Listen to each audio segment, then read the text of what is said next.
We are looking at 24 closings per month on average. So to start with, I'm a fitness coach, and as a result, I specialized in re-athletization.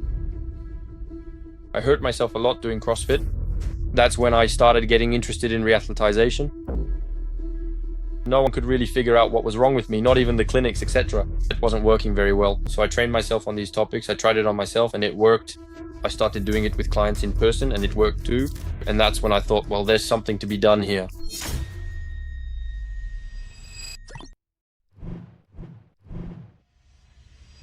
Six months, 6,000 followers. Well done, Quentin. Congratulations. My name is Gatien Lebraise, and in this interview, we're going to see how in just 6 months, Quentin managed to gain 6,000 new followers, his target audience, not just 6,000 random people. First, can you tell us a little bit about what you do? Well, to start with, I'm a fitness coach and I've specialized in re-athletization, which means helping people recover from injuries.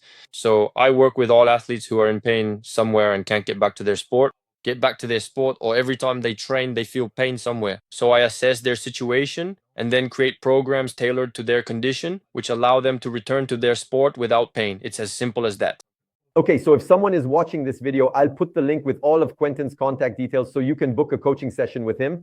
Today, the topic of this video is really to share tips and tricks for beginners who want to get started and become a coach. Can you give them some tips that you have? Tips you wish you had before you started on social media so they don't make the same mistakes? Yeah, of course. First of all, as I already told you, the first thing is to choose a niche, to specialize in something. People like to go to someone who is a specialist in their field. That is, if you have back pain and someone says, I help people with back pain, you're more likely to go to that person than to someone who says, I can do everything. Because obviously it speaks to you more. Figure out who your ideal client is and what your skills are to determine that. Today, when I offer my services, is it mostly men who are interested or mostly women? How old are they? And actually, you're going to offer your service directly to those people. You can do this, for example, on social media directly in your bio by saying, I help men over 45 who have back pain. You're going to attract people because there will be people who recognize themselves in your message. If you just say, I create programs, no one is going to contact you in the end. Okay, so really specialize, become the expert in your field. What clue? What can you give them to help them decide? Should they base it on the different sales they've made or the people they'd like to talk to? First of all, what we enjoy doing and what we simply know how to do. I think that's the simplest thing. That is, if I take my own example, I hurt myself a lot doing CrossFit. That's when I started getting interested in rehabilitation. No one could really figure out what was wrong with me. Clinics and so on, it didn't work very well because it lacked consistency, frequency, and planning. So I trained myself on those topics. I tried it on myself and it worked. I started doing it with clients in person and that worked too. And that's when I thought, okay, there's something to be done here. And generally, we all have something we enjoy doing. We're always better at something. For example, I know that weight loss is very psychological. It requires a lot of support with mindset and so on. I wouldn't have gotten into that, for example. So instead of saying, I do muscle building and weight loss and fitness and re-athletization, etc., you tell yourself, I'm only going to focus on weight loss, just on what works for you, quite simply. And then you have to keep training in your specialty to become more and more comfortable with people and not have that imposter syndrome. In fact, the more you train, the more you simply reassure yourself about what you know how to do. Okay, so what I like is already, so to speak, choosing the activity, because it's true that there are lots of people who do a bit of weight loss, a bit of this, a bit of that. It's not great, really. Becoming an expert in your field and truly targeting these men, women, and also a specific age group, that's pretty important too. It's not just about the activity, it's really about the place as well, the exact person you're targeting, right? Yeah. And that will depend on the people who are potentially more affected by what you're conveying, whether it's younger people or older people, older, more mature individuals, or even seniors, it could be. But really, it's about who is interested in your message and also what offer you're selling, at what price, and what kind of person will potentially be able to afford this type of service.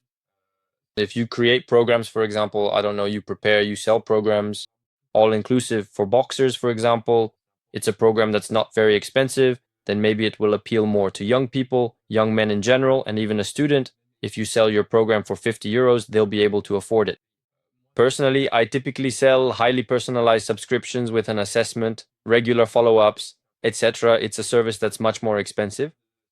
I chose to target people over 30 because generally before 30 you have fewer aches and pains, and it's also an age when you start to have a bit more discomfort, more money in your wallet, you've had a bit more success, and you can potentially afford this kind of service. Okay, so you really need to think about who your target audience is.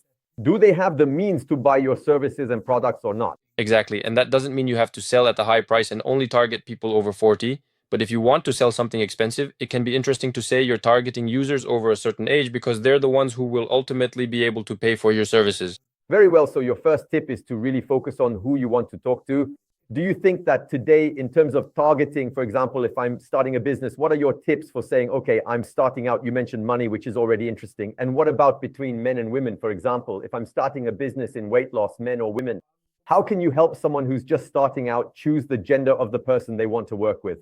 Well, I think first, who have you already worked with? Do you have people who are willing to give you testimonials? Because social proof actually is what works best. That is to say, if you have people who have already used your services, who were satisfied, for whom it worked, and who can give you a testimonial. Obviously, if you've only had girls, for example, only women, you can't get testimonials from men. You can start out by saying, well, here you go. You have 10 women who gave testimonials, so you can target women. If it's more men, then men. But if you don't have any, you're just starting out. In general, women feel more comfortable with other women and men with other men because we feel like we understand each other better, even if that's not necessarily true. But of course, there are exceptions and it can work just as well the other way around as long as there are results and people are willing to give testimonials and put their trust in you. That's the most important thing. So having social proof. And if there is no social proof, start with what you feel most comfortable with. And generally, we still feel more comfortable talking among men or among women. Okay, very good. Do you have another piece of advice, a final tip, or maybe even a mistake you made that you'd like to share with us? There are plenty. When it comes to Instagram, it's about getting organized, making what we call an editorial calendar. It's very simple. On Monday, Tuesday, Wednesday, Thursday, I already know in advance what I'm going to do, what I'm going to post on social media, in what format, etc. That's the first thing.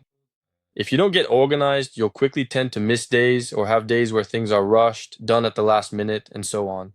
And actually, the algorithm only rewards people who are serious and consistent. It's like Instagram school. So that's the first thing. The second thing is that it's the same principle. The first principle with Novalya actually is statistics. If you post 5 times a week, by the end of the month, you have a much higher chance that at least one post will get a lot of views because honestly, with the algorithm, you never know what's going to work, why it's going to work, or what won't work. On the other hand, we do know that the more you post, the more likely it is that something will work. It's just statistics. If you post regularly, you have a chance of getting a video with 300 views, 300,000 views, 400,000 views, and so on.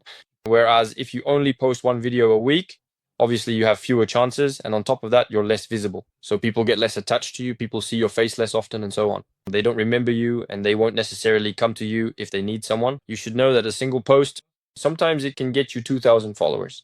That's what happened to me, actually. I gained 5,000 or 6,000 followers, but I think out of those 5,000 or 6,000, there were 3 posts that brought me almost all of them. And yet I post every day. But that's it. The first thing is to be consistent. And so to be consistent, you have to get organized. So I know that every Saturday I take an hour and a half to prepare to make all the videos. I've already thought in advance about what I'm going to do. I film the 5 videos for the week, and then I spend an hour and a half editing them. Okay, so let's imagine someone is just starting out. 5 times a week might be a lot for some people. 3 posts. Yes, 3 posts.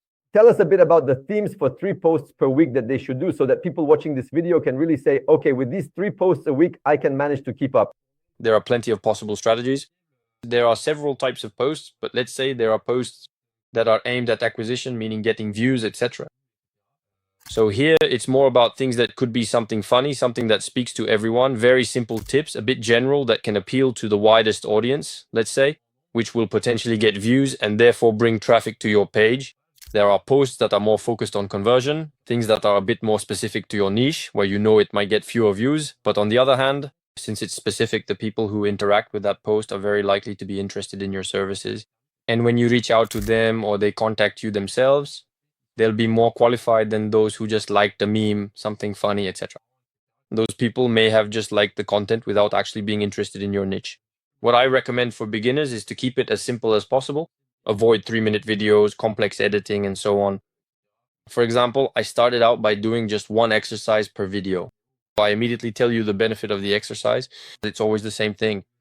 The game on social media is to grab people's attention in the first few seconds, the very first second, so they stay on your video and the algorithm pushes it forward. So if you start every video, they need to begin with something dynamic and where the benefit is shown right away.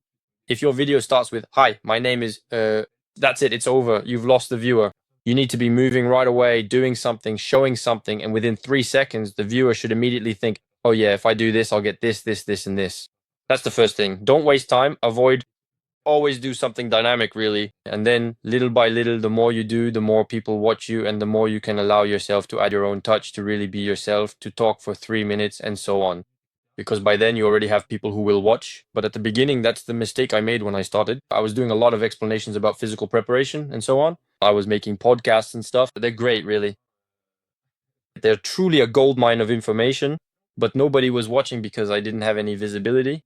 And when people land on it right away, it doesn't make them want to watch because they don't know who I am. And you don't necessarily want to listen to some guy talk for 5 minutes if you don't know who he is, you know? And actually, in the end, I never went back to that format.